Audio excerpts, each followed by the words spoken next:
Hello, this is a podcast on St Peter's Collegiate Church in Wolverhampton by Matt, Sean, Gemma, Leanne, Shannon, Alexandra, Lauren and Nick. I hope you find this podcast interactive and interesting. Please enjoy. St Peter's Collegiate Church is located on the highest and the oldest developed site in central Wolverhampton. It is the Wolverhampton Church, being the leading church of the parish of central Wolverhampton. The Grade 1 listing building, much of which dates from the 15th century, is of significant architectural and historical interest. Although it is not a cathedral, it has a strong choral foundation in the English cathedral tradition. The church was first dedicated to St Mary. It was founded in 994 AD by charter of Lady Wolfram. From the early Middle Ages it was a collegiate establishment, with a dean and 7 prebendaries. It became a Royal Free Chapel and then was united with the Dean of Windsor in 1479. The union survived till 1846, when the church came under the Bishop of Lichfield's jurisdiction, and the first rector was appointed. Since 1846 the church has been a parish church in the diocese of Lichfield, and its incumbent entitled rector of Wolverhampton. The church, built of locally quarried red sandstone, stands on the highest point of the town centre. The 4 arches which support the tower are the oldest part of the church. Having been built in about 1205, the 4-storey tower was erected in the latter part of the 15th century.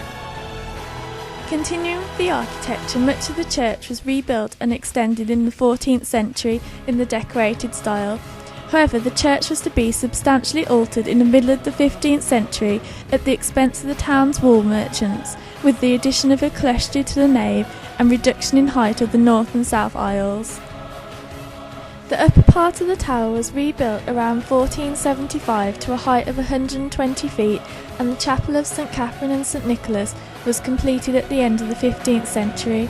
The chancel was reconstructed in the 1860s to replace the one which had been rebuilt following considerable damage during the Civil War, and this was followed by extensive restoration of the church in the 1850s under architect Ewan Christian. Moving on to the church as it is today. Worship in the Catholic tradition of the Church of England.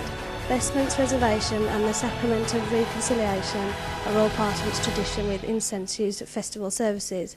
Sunday services usually comprise of Holy Communion, Carol Eucharist, Carol Evening Song.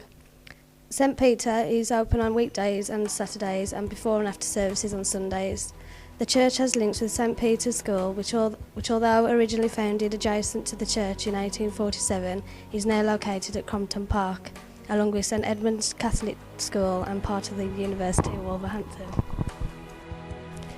Looking a little more closely at the relationship between St Peter's Church and St Peter's School, it shows that the relationship with feeder parishes are strong, as well as with parents, priests and the school, and they are all committed to the education of the children within the Christian family of St Peter's.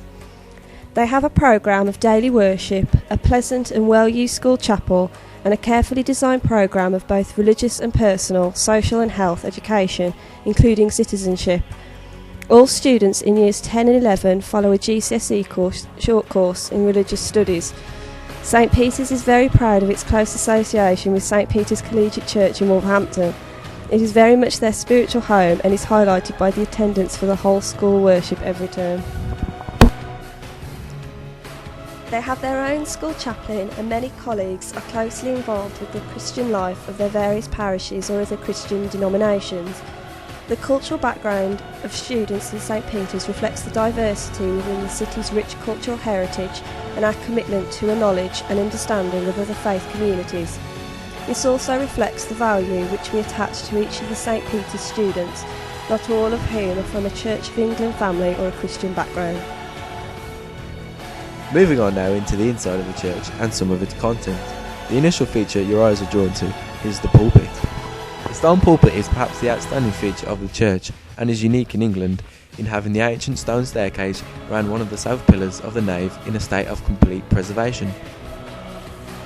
Dr. Cox, in his book on English church furniture, states that the Wolverhampton pulpit is the most effective of all the ancient stone pulpits of England.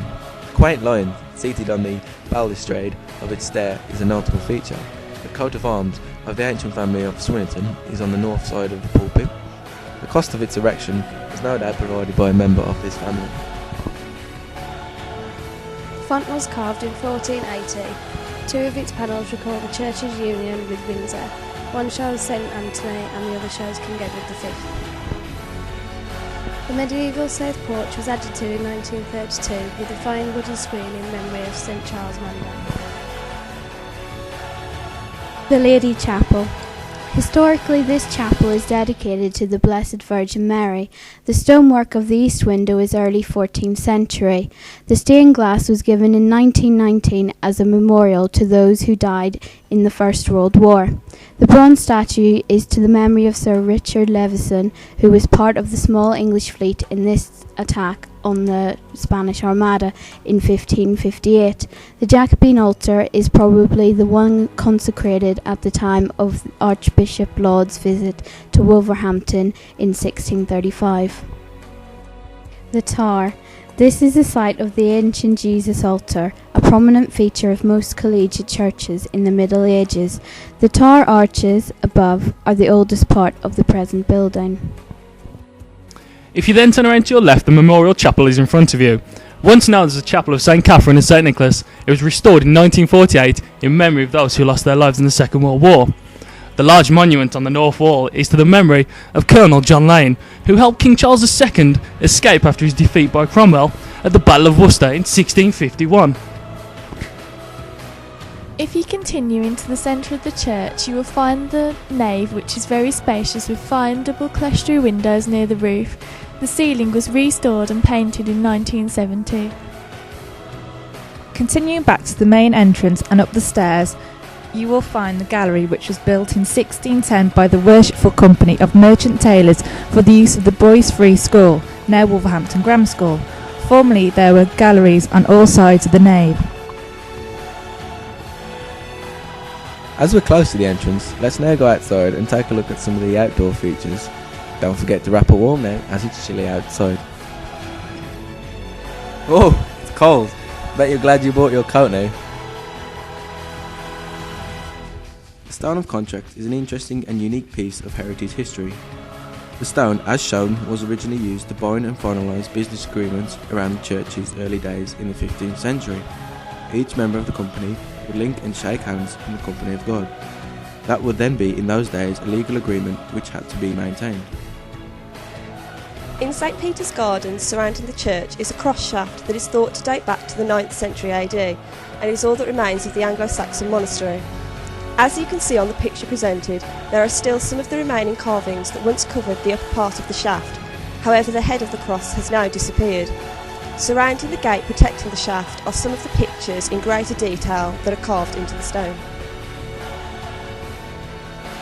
The prominent statue directly outside the main entrance and on the steps leading up to the church is of the Lady Wolverhampton. The statue of Lady Wolverhampton, who endowed the church with vast lands in Wolverhampton, Bristol, Wollenhall, Wensfield and Pelsall, was sculpted in 1974 in honour of her.